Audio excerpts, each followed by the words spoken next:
जय हिंद दोस्तों, स्वागत है आपका बिहार पुलिस की क्लास में। दोस्तों आज हम आप सबके लिए लेकर आए हैं 21 तारीख 3वां महीना 2021 में पूछे हुए प्रश्न।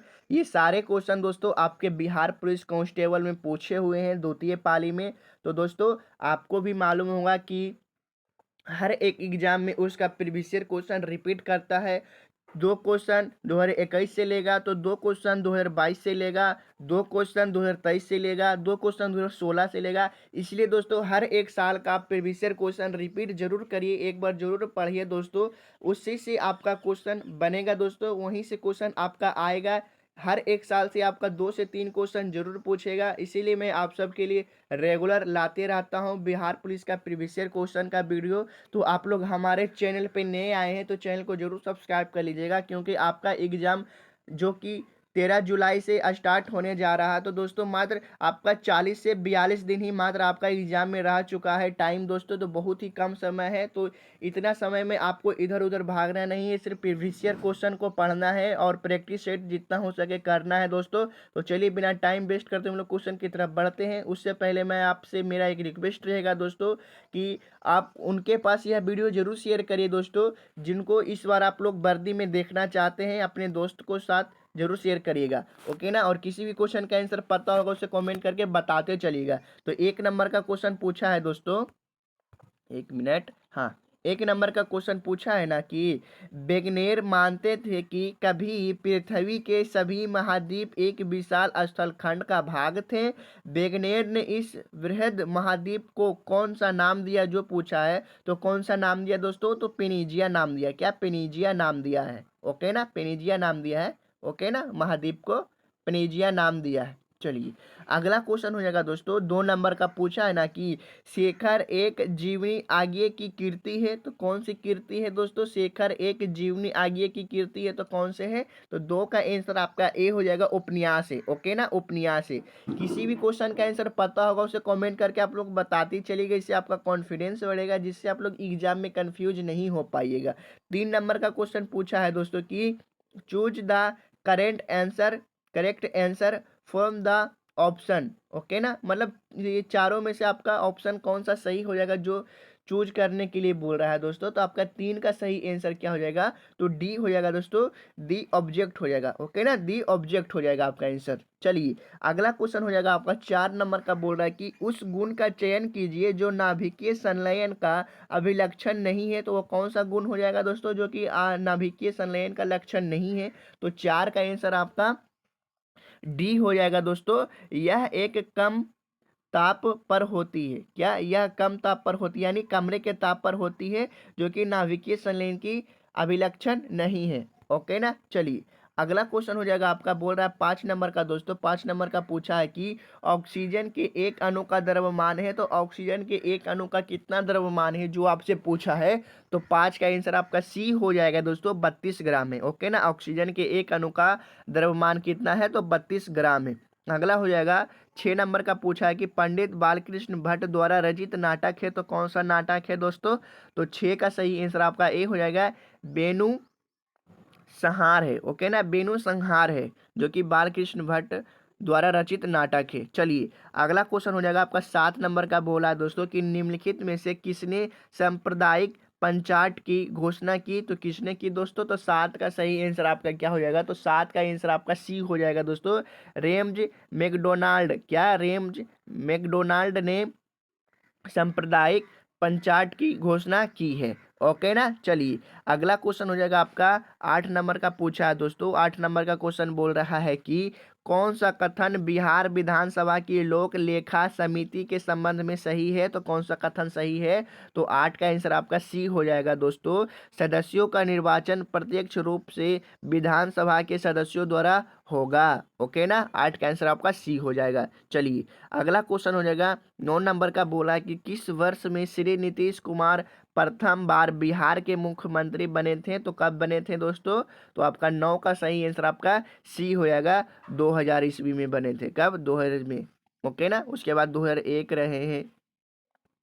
चलिए अगला क्वेश्चन हो जाएगा क्या हो जाएगा? अगला क्वेश्चन 10 नंबर का बोला है दोस्तों कि निम्नलिखित में से जापान का महत्वपूर्ण सूती वस्त्र उत्पादन केंद्र है, तो कौन सा है दोस्तों जापान का महत्वपूर्ण सूती वस्त्र उत्पादन केंद्र? तो आपका ए नंबर सही हो जाएगा दोस्तों, ओसाका है जो कि जापान का महत्वपूर्ण सूती वस्त्र है उत्पादन केंद्र। चलिए 11 नंबर का पूछा मैथ से सवाल दोस्तों कि निम्नलिखित में से किसमें विभिन्न आरोही क्रम में है, तो कौन है जो कि आरोही क्रम में है? तो 11 का सही आंसर आपका सी हो जाएगा दोस्तों, 16/19, 11/13, 19/21 है जो आपका आरोही क्रम में है। ओके ना, 11 का आंसर आपका सी हो जाएगा दोस्तों। चलिए अगला क्वेश्चन हो जाएगा 12 नंबर का पूछा कि नीति आयोग का स्वरूप क्या है, तो नीति आयोग का स्वरूप क्या सा हो जाएगा दोस्तों? तो 12 का सही आंसर आपका क्या हो जाएगा? तो 12 का सही आंसर आपका बी हो जाएगा दोस्तों, परम दर्श परम दर्श दर्श परम सरदात्री संस्था है। क्या? परम प्राम दरदा सरदात्री संस्था। देखिए थोड़ा बोलने में हकलाहट हो रहा है, कोई बात नहीं है। चलिए आप लोग इसे अपने से भी पढ़ सकते हैं, मैं आपको इस तरह बता दिया हूँ। चलिए 13 नंबर का क्वेश्चन बोल रहा है कि भारत निर्माण योजना का निम्न में से कौन सा घटक नहीं है? क्या पूछा है कि भारत निर्माण योजना का निम्न में से कौन सा घटक नहीं है दोस्तों? तो 13 का आंसर आपका डी हो जाएगा, कृषि विपणन है जो भारत निर्माण योजना का घटक नहीं है। ओके ना, कृषि विपणन। चलिए अगला क्वेश्चन हो जाएगा 14 नंबर का बोला है कि भारतीय नीति आयोग का पदेन अध्यक्ष होता है, तो भारतीय नीति आयोग का पदेन अध्यक्ष कौन होता है? तो 14 का आंसर आपका बी हो जाएगा दोस्तों, प्रधानमंत्री होता है भारतीय नीति आयोग का पदेन अध्यक्ष। ओके ना, चलिए 15 नंबर का क्वेश्चन पूछा है कि एक कार्बनिक यौगिक में कार्बन, हाइड्रोजन और ऑक्सीजन है, इसका तत्व विश्लेषण करने पर हमें 38.71% कार्बन और 9.67% हाइड्रोजन मिला। एक यौगिक का मूलानुपाती सूत्र होगा, तो कितना सूत्र हो जाएगा दोस्तों? तो 15 का आंसर आपका ए हो जाएगा, CH3O हो जाएगा। ओके ना, आपका नंबर ए सही हो जाएगा, CH3O सूत्र हो जाएगा आपका। चलिए अगला क्वेश्चन हो जाएगा कि मेरी वियतनाम यात्रा रचना की साहित्यिक विधा कौन है? तो कौन है दोस्तों? तो 16 का आंसर आपका डी हो जाएगा, यात्रा वृत्तांत है। ओके ना, यात्रा वृत्तांत है जो कि मेरी वियतनाम यात्रा रचना की साहित्य विधा है। ओके ना, चलिए अगला क्वेश्चन हो जाएगा जो पूछ रहा है कि 17 नंबर का, भारत की प्रमुख खाद्य फसल है, तो कौन है दोस्तों? भारत की प्रमुख खाद्य फसल, खाए वाला फसल पूछा है दोस्तों, तो 17 का सही आंसर आपका बी हो जाएगा दोस्तों, चावल है। ओके ना, भारत की प्रमुख खाद्य फसल चावल है। चलिए अगला क्वेश्चन हो जाएगा, पूछ रहा है कि अभिक्रिया को संतुलित करने के लिए निम्न में से किसका प्रयोग किया जाता है? तो किसका प्रयोग किया जा सकता है? ये आपका अभिक्रिया दिया दोस्तों, इसको संतुलित करने के लिए पूछ रहा है कि किसका प्रयोग किया जाएगा, तो किसका प्रयोग किया जा सकता है जो पूछा, तो 18 का आंसर आपका एक हो जाएगा दोस्तों, अल्फा कण का उपयोग न किया जाएगा, इसको संतुलित करने के लिए अल्फा कण का उपयोग किया जाएगा। चलिए अगला क्वेश्चन हो जाएगा 19 नंबर का, बोल रहा है कि परिवर्तनशील विनिमय दर की स्थिति में भारतीय रुपये के मूल्य में गिरावट को कहा जाएगा, तो क्या कहा जाएगा? तो 19 का सही आंसर आपका हो जाएगा, तो 19 का आंसर आपका ए हो जाएगा दोस्तों, रुपये का मूल्यह्रास कहा जाएगा। क्या कहा जाएगा? रुपये का मूल्यह्रास कहा जाएगा। ओके ना, चलिए अगला क्वेश्चन हो जाएगा 20 नंबर का, बोल रहा है कि फिनाइल कीटोनुरिया के रोगी के मूत्र में उत्सर्जित होने वाला अम्ल है, तो कौन सा अम्ल हो जाएगा दोस्तों? तो 20 का सही आंसर आपका ए हो जाएगा, फिनाइल पायरुविक अम्ल हो जाएगा। ओके ना, फिनाइल पायरुविक अम्ल हो जाएगा, फिनाइल कीटोनुरिया की रोगी के मूत्र में उत्सर्जित होने वाला अम्ल हो जाएगा फिनाइल पायरुविक अम्ल हो जाएगा। चलिए अगला क्वेश्चन पूछा है जो कि मैथ से पूछा है कि के किस मान के लिए रेखा y बराबर 2x प्लस के प्रबलय y स्क्वायर बराबर 8x को स्पर्श करती है, तो 21 का सही आंसर आपका ए हो जाएगा दोस्तों, के बराबर 1 हो जाएगा। ओके ना, इसे आप लोग और अच्छे तरीके से घर में सॉल्व कर लीजिएगा, मैं आंसर बता दे रहा हूँ। 22 नंबर का क्वेश्चन पूछा है कि ऑक्सीजन के एक अणु का द्रव्यमान कितना होगा? ये अभी जस्ट कुछ क्वेश्चन के पीछे ये क्वेश्चन आया है दोस्तों, तो आप लोग इसका आंसर कमेंट करके बताइए। अगर वो क्वेश्चन नहीं याद है तो वीडियो को पीछे करके आप लोग देखिए, और वो यह जस्ट क्वेश्चन मैं आपको बताया हूँ, शायद ये 8 नंबर या 9 नंबर में ये क्वेश्चन है, आप लोग जरूर देखिएगा। इसका आंसर कमेंट करके बताइएगा। 22 का आंसर क्या ए होगा, बी होगा, सी होगा या डी होगा। ओके ना।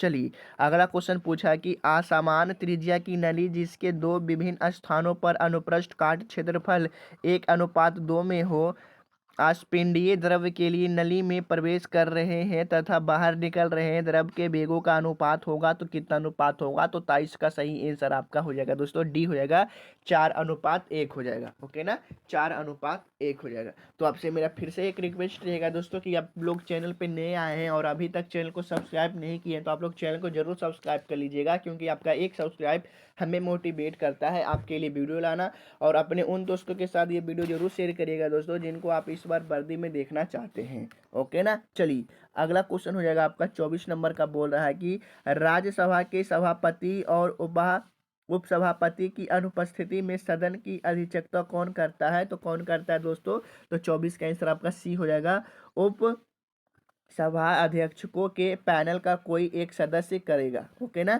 जब राज्यसभा के सभापति और उपसभापति दोनों अनुपस्थिति होंगे दोस्तों, तब सदन की अध्यक्षता कौन करेगा, तो सदन की अध्यक्षता करेगा दोस्तों उप सभाध्यक्षों के पैनल का कोई एक सदस्य कर देगा। ओके ना। चलिए अगला क्वेश्चन हो जाएगा 25 नंबर का। बोल रहा है कि लेकिन दरवाजा उपन्यास है क्या, लेकिन दरवाजा उपन्यास है, तो किसका उपन्यास है जो पूछा है लेकिन दरवाजा। तो 25 का आंसर आपका बी हो जाएगा दोस्तों, पंकज बिष्ट का है। किसका, पंकज बिष्ट का है लेकिन दरवाजा उपन्यास। चलिए अगला क्वेश्चन आपसे मैथ से पूछा है तो इसका आंसर मैं बता दे रहा हूं दोस्तों। 26 का सही आंसर क्या हो जाएगा, सी हो जाएगा दोस्तों। आप लोग इसे घर में बना लीजिएगा। देखिए आप लोग मैथ और इंग्लिश में कमजोर हैं तो टेंशन नहीं लेना, फिर भी आपका इस बार बिहार पुलिस में सिलेक्शन हो जाएगा। आपको बस जीके जीएस और साइंस हिंदी पर एकदम मजबूत पकड़ बनानी है दोस्तों। ओके ना। चलिए निम्नलिखित में कौन कायनात्रित चट्टानों का एक उदाहरण नहीं है, तो कौन नहीं है दोस्तों, तो 27 का सही आंसर आपका ए हो जाएगा दोस्तों, पतित संयमीय है, जो कि एक चट्टानों का एक उदाहरण नहीं है। क्या, पतित संयमीय। चलिए कोई कोई शब्द होता है जो थोड़ा लंबा होता है तो बोलने में थोड़ा दिक्कत होता है, उससे आपको कोई प्रॉब्लम नहीं होनी चाहिए। चलिए अगला क्वेश्चन हो जाएगा 28 नंबर का। बोल रहा है कि यदि भारत में विदेशी मुद्रा की मांग बढ़ जाए तो भारतीय मुद्रा रुपये का क्या हो जाएगा दोस्तों, तो भारतीय मुद्रा का हो जाएगा 28 का आंसर आपका ये हो जाएगा, अवमूल्यन हो जाएगा। क्या, अवमूल्यन हो जाएगा, यानी कोई मूल्य नहीं रहेगा। ओके ना, अवमूल्यन हो जाएगा। पूछा कि यदि भारत में विदेशी मुद्रा का यानी विदेशी पैसा का मांग बढ़ जाता है तो भारतीय मुद्रा रुपये का क्या होगा, तो अवमूल्य हो जाएगा दोस्तों, उसका कोई कीमत उतना नहीं बचेगा। ओके ना। चलिए 29 नंबर का क्वेश्चन बोला है कि डेक्रोन के कानून किस सभ्यता से संबंधित है, तो किस सभ्यता से संबंधित है, तो 29 का सही आंसर आपका क्या हो जाएगा, तो 29 का सही आंसर आपका बी हो जाएगा दोस्तों, ग्रीस, यानी यूनान से संबंधित है। ओके ना, ग्रीस से। चलिए अगला क्वेश्चन हो जाएगा आपका 30 नंबर का। बोल रहा है कि मैथ से पूछा है तो इसका आंसर मैं बता देता हूँ, 37/27 आ जाएगा। ओके ना। चलिए अगला हो जाएगा कि एक वाट एम आवृत्ति के प्रेषित संदेश को आयाम मंडलित तरंग बनाने के लिए डब्ल्यू आवृत्ति के वाहक तरंग पर अध्यारोपित किया जाता है। आयाम मंडलित एम तरंग की आवृत्ति होगी तो क्या आवृत्ति हो जाएगी, तो 31 का सही आंसर आपका बी हो जाएगा दोस्तों, डब्ल्यू आंसर आपका हो जाएगा।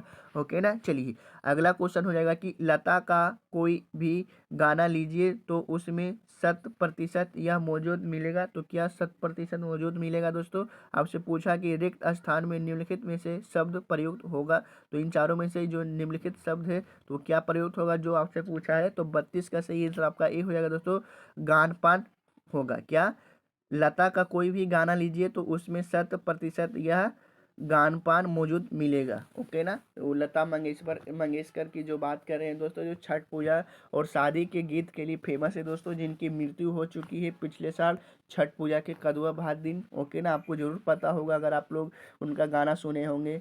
ओके ना। चलिए 33 नंबर का क्वेश्चन बोल रहा है कि मानव जाति में निम्नलिखित में से किस प्रकार का लिंग निर्धारित पाया जाता है, तो किस प्रकार का पाया जाता है दोस्तों, तो आपका 33 का सही आंसर क्या हो जाएगा, तो 33 का सही आंसर आपका ए हो जाएगा दोस्तों, एक्स वाई हो जाएगा। क्या मानव जाति का पूछा है, अगर मादा जाति का पूछता तो आपका एक्स एक्स हो जाता, ओके ना। अगर पुरुष का पूछा है तो एक्स वाई हो जाएगा, इतना याद रखिएगा दोस्तों। चलिए 34 नंबर का क्वेश्चन बोल रहा है कि निम्नलिखित में से कौन सा पुरातात्विक स्थल सिंधु घाटी सभ्यता से संबंधित नहीं है। तो कौन सा पुरातात्विक स्थल जो कि सिंधु घाटी सभ्यता से संबंधित नहीं है। तो 34 का सही आंसर आपका ए हो जाएगा दोस्तों, अहाड़ है। क्या, अहाड़ है। चलिए अगला क्वेश्चन हो जाएगा 35 नंबर का, बोल रहा है कि अनुच्छेद 249 में 49 के अंतर्गत संकल्प पारित करने के लिए राज्यसभा के कितने सदस्यों का समर्थन आवश्यक है। तो कितने सदस्यों का है। तो 35 का सही आंसर आपका सी हो जाएगा दोस्तों, 35 का आंसर आपका सी हो जाएगा। क्या उपस्थित एवं मतदान करने वाले सदस्यों का 2/3 बहुमत और सदन की कुल सदस्य संख्या का 2/3 बहुमत, ओके ना। चलिए अब हम लोग यहाँ से देखेंगे दोस्तों, क्वेश्चन 36 नंबर से पूछा है कि निम्नांकित में से कौन सी उष्ण एवं शुष्क पवने नहीं है। तो कौन सी नहीं है। तो 36 का सही आंसर आपका सी हो जाएगा, बोरा हो जाएगा, ओके ना। चलिए अगला हो जाएगा आपका 37 नंबर का, पूछा है कि मेंडल के प्रयोग में F1 पौधे को स्वपरागित करने पर F2 पीढ़ी में लंबे एवं बौने पौधे किस अनुपात में प्राप्त होंगे। तो किस अनुपात में होंगे। तो 37 का सही आंसर क्या हो जाएगा। तो 37 का सही आंसर आपका बी हो जाएगा, 3:1 हो जाएगा, ओके ना। चलिए अगला क्वेश्चन पूछा है 38 का आंसर मैं बता देता हूँ दोस्तों, इसे घर में बना लीजिएगा। तो 38 का आंसर आपका ए हो जाएगा, ओके ना। चलिए अगला हो जाएगा आपका 39 नंबर का। तो 39 का आंसर भी मैं बता देता हूँ, आप लोग इसे घर में बना लीजिएगा, क्योंकि मैथ ही इसमें टाइम वेस्ट करने से वीडियो में फ़ायदा, वीडियो जो थे लंबा हो जाएगा। आप लोग इसे घर में बना लीजिएगा, ओके ना। चलिए अगला हो जाएगा 40 नंबर का पूछा है, तो 40 का आंसर आपका बी हो जाएगा, वर्धमान हो जाएगा, ओके ना। 41 का क्वेश्चन पूछा है कि 3 अंकों की सबसे बड़ी अभाज्य संख्या कौन है दोस्तों। तो 3 अंकों की सबसे बड़ी अभाज्य संख्या आपका 997 है, ओके ना। 997 है जो कि 3 अंकों की सबसे बड़ी अभाज्य संख्या है। 42 नंबर का क्वेश्चन हो जाएगा अंत्योदय कार्यक्रम का उद्देश्य है। तो क्या है दोस्तों अंत्योदय कार्यक्रम का उद्देश्य। तो आंसर सी हो जाएगा, गरीबों में सबसे गरीब की सहायता। क्या, गरीबों में सबसे गरीब की सहायता हो जाएगा, ओके ना। 43 नंबर का क्वेश्चन पूछा है कि पानी की एक बूंद जिसका आयतन 0.009 मिली है, तो कमरे के ताप पर जल के अणुओं की संख्या होगी। तो कितनी होगी। तो 43 के आंसर सी हो जाएगा, 3.01 गुना 10⁻20 हो जाएगा, ओके ना। चलिए अगला हो जाएगा 44 नंबर का, बोला कि केप ऑफ गुड होप यानी उत्माशा अंतरीप को किसने खोजा। तो किसने खोजा दोस्तों। तो 44 के आंसर सी हो जाएगा, बर्थोलोम्यू डियाज ने खोजा, ओके ना। बर्थोलोम्यू डियाज ने खोजा। चलिए अगला क्वेश्चन हो जाएगा 45 नंबर का, बोला कि किसी वस्तु का बाजार मांग वक्र होता है। क्या है, किसी वस्तु का बाजार मांग वक्र होता है। तो कब होता है दोस्तों। तो 45 का आंसर हो जाएगा आपका ए हो जाएगा, व्यक्तिगत उपभोक्ताओं के मांग वक्रों का उद्ग्रह योग होता है, ओके ना। चलिए अगला क्वेश्चन हो जाएगा 46 नंबर का, बोला कि निम्नलिखित स्रोतों में किससे भारत सबसे अधिक विद्युत प्राप्त करता है। तो किससे करता है दोस्तों।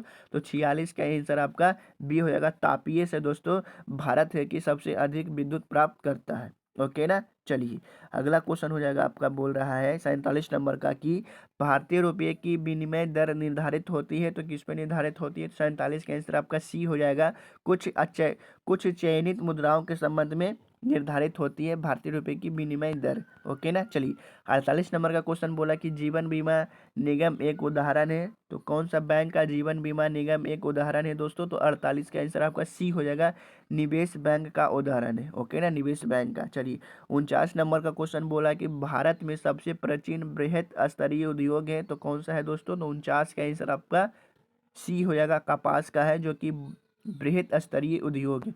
50 एवं आपका लास्ट क्वेश्चन है कि भारत सरकार की आय का सबसे बड़ा स्रोत क्या है। तो सबसे स्रोत आय का दोस्तों कि किससे सबसे ज़्यादा पैसा आता है सरकार को, किससे सबसे ज़्यादा कमाई होता है, आपको ये बताना है। तो इसका आंसर मैं कमेंट करके बताना है दोस्तों कि 50 का आंसर क्या हो जाएगा। तो 50 का सही आंसर आपका क्या हो जाएगा दोस्तों, उत्पाद कर से होता है भारत सरकार की आय। मिलते हैं लोग नेक्स्ट वीडियो में। अगर आपको इसका नेक्स्ट पार्ट चाहिए तो आप लोग कमेंट करके बता दीजिए दोस्तों नेक्स्ट पार्ट, ओके ना। तब तक अपनी तैयारी अच्छे तरीके से करते रहें, क्योंकि आपका बिहार पुलिस एग्जाम में मात्र 40 से 45 दिन जाके बच चुका है। आपको सिर्फ अभी प्रीवियस क्वेश्चन पढ़ना है दोस्तों, प्रीवियस क्वेश्चन का प्रैक्टिस सेट लगाना है, ओके ना। जो कि मैं प्रीवियस क्वेश्चन आपको लाता रहता हूँ। अगर आपको इसका PDF चाहिए तो आप हमारे टेलीग्राम चैनल से ज्वाइन हो जाइए, ओके ना। आपको टेलीग्राम चैनल का लिंक हमारे डिस्क्रिप्शन में मिल जाएगा। अपने दोस्तों के साथ भी जरूर शेयर करिएगा यह वीडियो, ताकि उनका भी तैयारी अच्छे तरीके से हो सके।